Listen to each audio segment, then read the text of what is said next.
चुईया और ऋषि का संवाद। जी हाँ दोस्तों, स्वागत है एक बार फिर आप सभी का हमारे धार्मिक वार्ता यूट्यूब चैनल में। दोस्तों, इस संसार में अनेकों प्रकार के जीव निवास करते हैं।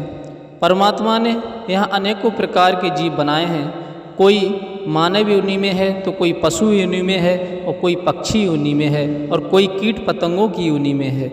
दोस्तों, जीव जिस योनि को प्राप्त होता है वो उसी योनि में सर्व सुख महसूस करता है, चाहे उसे उस योनि में कितने भी कष्ट क्यों ना पड़ जाएं, लेकिन जीव इस योनि को कभी छोड़ना नहीं चाहता। तो आज इसी विषय पर चर्चा करेंगे, तो हमारी वीडियो के अंत तक बने रहें। अगर आप हमारे चैनल पर नए हैं तो हमारे चैनल को सब्सक्राइब व लाइक ज़रूर करें।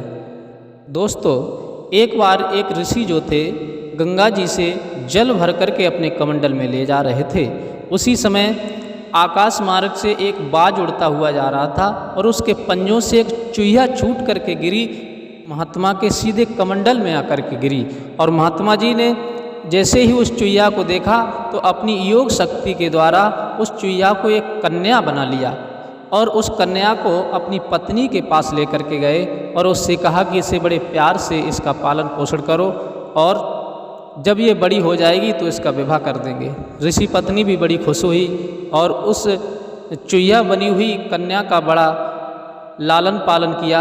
और जब वो लड़की बड़ी हो गई, विवाह के योग्य हो गई, तो ऋषि ने सूर्य देव को बुलाया और सूर्य देव को बुला करके उसी लड़की से कहा, बेटी क्या सूर्य देव तुमको पति रूप में स्वीकार हैं? वो चुईया बनी हुई लड़की कहने लगी, पिताजी मुझे सूर्य देव पसंद नहीं हैं, क्योंकि मैं इनकी अग्नि को सहन नहीं कर पाऊंगी। ऋषि कहने लगे, हे सूर्य देव, तो तुम अपने से महान योग्य वर कोई बताओ। सूर्य देव कहने लगे, मुझसे ज़्यादा महान तो बादल हैं जो मेरी अग्नि को सहन कर जाते हैं। तुरंत ऋषि ने बादल को बुलाया और बादल को बुला करके फिर अपनी कन्या से पूछा कि हे कन्या, ये बताओ क्या तुमको बादल पसंद हैं? कन्या ने जवाब दिया, पिताजी ये काले काले बादल मुझे नहीं अच्छे लगते, मैं इनसे शादी नहीं कर सकती। ऋषि ने फिर बादल से पूछा कि ऐसा करो कि तुम अपने से कोई योग्य वर बताओ।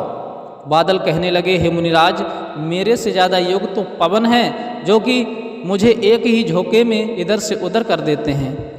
ऋषि ने तुरंत पवन का स्मरण किया, पवन आ गए और फिर अपनी कन्या से पूछा कि ये बताओ बेटी, तुमको क्या पवन पसंद है शादी के लिए? लड़की ने फिर से मना कर दिया कि हे पिताजी, मुझे ये पवन पसंद नहीं है, क्योंकि ये बड़े नटखट हैं, कहीं एक जगह पर ठहरते नहीं हैं, ये हर समय चलते रहते हैं।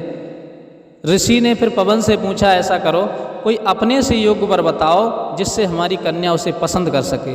पवन ने कहा कि हमसे ज़्यादा योग्य तो पर्वत है, जो हमारे तूफानों को भी बड़ी आसानी से सहन कर जाते हैं।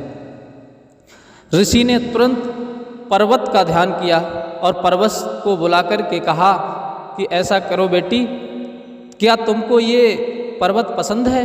उस कन्या ने जवाब दिया, नहीं पिताजी, मुझे ये पर्वत पसंद नहीं है, क्योंकि ये अत्यंत कठोर हैं, इनका हृदय पिघलता नहीं है। ऋषि ने फिर पर्वत से कहा कि हे पर्वतराज, आप अपने से कोई योग्य वर बताओ जिससे हमारी कन्या उसे पति रूप में स्वीकार कर सके। पर्वत कहने लगे, हे मुनिराज, हमसे ज़्यादा योग्य तो एक चूहा है, जो हमारे इतने विशाल शरीर को खोद करके उसमें बिल बना लेता है, इसलिए आप एक चूहा को बुला करके इसका विवाह कर दीजिए। ऋषि ने चूहा को बुलाया और चूहा को बुला करके उस कन्या से कहा कि हे कन्या, ये बताओ क्या तुमको चूहा पसंद है? कन्या बड़ी खुश हो गई, कहने लगी, पिताजी मुझे चूहा बना दीजिए और मुझे इसी चूहा के साथ में मेरा विवाह कर दीजिए। साथियों, इस कहानी से ये सीख मिलती है कि इंसान जैसा होता है उसकी बुद्धि, उसका मन और स्वभाव विचार उसी के अनुसार कार्य करते हैं। साथियों, अगर ये वीडियो आपको अच्छी लगे तो हमारे चैनल को शेयर करें और अपने दोस्तों को भी शेयर करें, जिससे ये